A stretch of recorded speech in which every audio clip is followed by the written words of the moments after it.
అనంతపురం జిల్లాలో రైతులకు మౌలిక సదుపాయాల కల్పనకు ప్రాధాన్యత ఇస్తున్నట్లు మార్కెట్ యార్డ్ చైర్మన్ బల్లా పల్లవి తెలిపారు.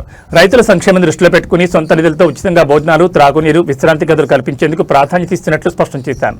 తాను బత్తాయి వ్యాపారులతో పర్సంటేజీలు దండుకుని కారు బహుమతిగా అందుకున్నట్లు వచ్చిన ఆరోపణల్లో ఎలాంటి వాస్తవం లేదని పేర్కొన్నారు. తాను చైర్మన్గా ఎన్నికై 4 నెలలు కూడా గడవకముందే తనపై లేనిపోని అవాస్తవాలు, కల్పిత కథలతో ఆరోపణలు చేయడం సమంజసం కాదన్నారు. కొంతమంది తనపై పనికట్టుకుని రాళ్లు వేస్తున్నారని ఆమె ఆవేదన వ్యక్తం చేశారు. అన్న పాత్రికేయ మిత్రులందరికీ కూడా నమస్కారము.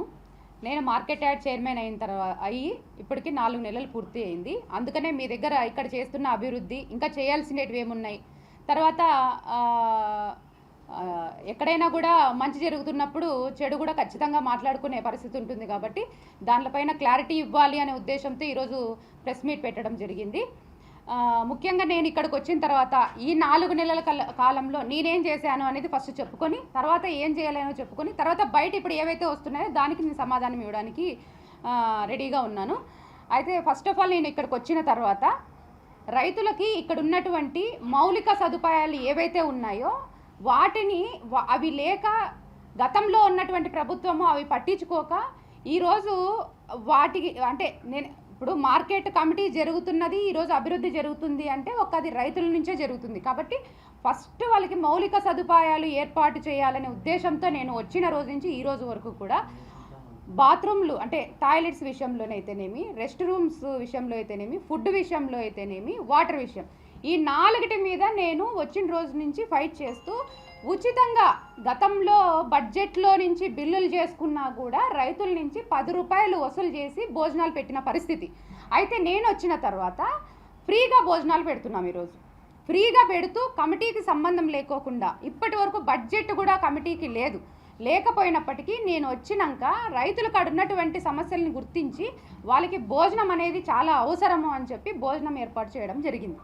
తర్వాత టాయిలెట్స్ విషయంలో కూడా స్వచ్ఛాంధ్ర మిషన్ కింద డైరెక్టర్ని కలిసి వాళ్ళతో అడిగితే అవి కూడా శాంక్షన్ అయినాయి. 2-3 రోజుల్లో అది కూడా వర్క్ స్టార్ట్ చేస్తున్నాం. తర్వాత ప్రధానంగా రెస్ట్ రూమ్స్, రైతులు వచ్చి సరుకు తీసుకుని వచ్చిన తర్వాత వాళ్ళు ఇక్కడి నుంచి బయటికి వెళ్ళి ఒక హోటల్లో ఇంకొక చోట స్టే చేసే పరిస్థితి వాళ్ళకి లేదు. ఎందుకంటే ఒక 50 రూపాయలు పెట్టి భోజనం చేయాలన్నా కూడా ఇప్పుడున్న పరిస్థితుల్లో రైతులకు చాలా ఇబ్బంది ఉంది.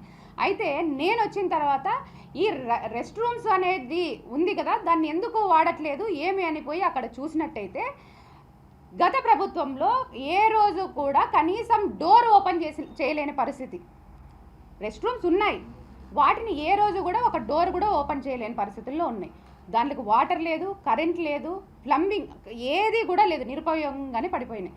అట్లాంటి దాన్ని నేను ఈరోజు బడ్జెట్ లేదు, కావాలంటే మా ఆఫీసర్స్ ఉన్నారు, భోజనాలకు కానీ రెస్ట్ రూమ్ తయారు చేయడానికి కానీ ఈరోజు బడ్జెట్ లేకపోయినప్పటికీ నా సొంత నిధులతో ఒకవేళ రేపొద్దున బడ్జెట్లో దానికి శాంక్షన్ చేస్తే నేను పెట్టినవి నేను బడ్జెట్ రెస్ట్ రూమ్కి ఏదైతే పెట్టినానో అది తీసుకుంటామా తీసుకోమా అది ఆ టైంలో నేను అప్పుడు కూడా మీకు క్లారిటీ ఇస్తాను, నేను తీసుకున్నానా తీసుకోలేదా అనేది. ఇప్పుడు ప్రస్తుతానికి నా డబ్బులు పెట్టే నేను రెస్ట్ రూమ్ని రిపేర్ చేపిస్తున్నా. కావాలంటే మీరు వెళ్ళి చూడొచ్చు. ఈరోజు రిపేర్ జరుగుతుంది, అక్కడ ఏం వర్క్ జరుగుతుంది అనేది అక్కడ చూడండి. ఆ డబ్బుల్ని ఇక్కడ శాంక్షన్ చేసుకోవడానికి అవకాశం ఈరోజు ఉంది అనేది కూడా ఒకసారి మీరు ఆఫీసర్స్తో మాట్లాడితే మీకు క్లారిటీ తెలుస్తుంది. నేను రెస్ట్ రూమ్ విషయంలో కానీ ఫుడ్ విషయంలో కానీ నా సొంత నిధులతో నేను ఏర్పాటు చేయడం జరుగుతుంది. ఇంకొకటి, లాస్ట్ వీక్ ఒక్కొక్క వెహికల్ మార్కెట్లో నుంచి బయటికి పోవడానికి 2 hours 3 hours పడుతుంది అనేది పేపర్లో రావడం కాదు, నేను ప్రత్యక్షంగా చూసినాను. నేను ప్రత్యక్షంగా చూసి ఆఫీసర్స్ అందరితో మీటింగ్ పెట్టుకొని ఈ సమస్య అనేది ఎదురు కాకోకుండా నెక్స్ట్ మనం ఏ విధంగా చేయాలనే ఆలోచన వీళ్ళతో చేసినప్పుడు, మేడం గతంలో ఆ షెడ్ అనేది లేకపోయింది, అది లేకోకున్నప్పుడు మనకు మార్కెట్ అనేది బాగా జరుగుతుంది. ఆ గేట్ వేయడం వలన ఏదైతే సీనియర్ వ్యాపారస్తులు ఉపయోగిస్తున్నారో ఆ గేటు వేయడం వలన ఇక్కడే సమస్య వస్తుంది అని చెప్పి వీళ్ళు నాకు చెప్పడం జరిగింది. అయితే నేనేం చెప్పినాను, బత్తాయి వ్యాపారులందరికీ కూడా, ట్రేడర్స్ అందరికీ కూడా చెప్పండి. ఎందుకంటే సోమవారం నుంచి శుక్రవారం వరకు వాళ్ళే వాడుతున్నారు. ఈ రైతులు ఎవరైతే వస్తారో వాళ్ళు రాత్రి కూడా వచ్చి వాళ్ళ రోడ్డు మీద పండుకొని వాళ్ళ జీవాలను ఉన్న పరిస్థితిని మీరందరూ కూడా చూడాలి. రాత్రిపూట వచ్చి మధ్యరాత్రిలో వాళ్ళకి ఏ విధమైన పరిస్థితి ఉంది, వాళ్ళు ఏ విధంగా ఇబ్బంది పడుతున్నారు అనేది అందరూ చూడాల్సిన విషయం. చూడండి మీరు కావాలంటే. ఆ పరిస్థితి ఉంది అని చెప్పేసి వీళ్ళు ఒక రోజు మనం ట్రేడర్స్ చెప్దాము, ఆ గేట్ మనం హ్యాండ్ ఓవర్ చేసుకుందాము అనుకున్నాం. ఆ గేట్ హ్యాండ్ ఓవర్ చేసుకోవడము, సీనియర్ వ్యాపారస్తులతో నేను డబ్బులు అడిగినాను, వాళ్ళు నాకు ఇవ్వలేదు, అందుకని చెప్పి నేను గేట్ ఓపెన్ చేపిస్తున్నాను అనే విధంగా రాశారు. ఇది ఎంతవరకు కరెక్ట్ అంటారు? సమస్య వస్తే పరిష్కారం వైపు వెళ్ళినా రాళ్ళేళ్ళని చూస్తారు, పరిష్కారమే చేయకపోతే అసలు చైర్మన్గా ఉండి వేస్ట్ అని చెప్పి మాట్లాడతారు. నేను పరిష్కారం చేసే మార్గంలోకి వచ్చి ఇక్కడ కూర్చున్నానా, లేకపోతే ఎవరు చెప్పినా ఇది రాంగ్ రైట్ అని డిసైడ్ చేయకోకుండా సైలెంట్ ఉండడానికి వచ్చినానా నేను ఇక్కడికి? నా పరిధిలో ఏవైతే ఉన్నాయో అవి నేను ఖచ్చితంగా ఫైట్ చేసి అయినా సరే రైతులకి నేను వాళ్ళకి ఇబ్బంది లేకోకుండా చేయాలనే ఆలోచనతో నేను వస్తున్నాను. 4 నెలలు అయింది, బడ్జెట్ శాంక్షన్ కాలేదు.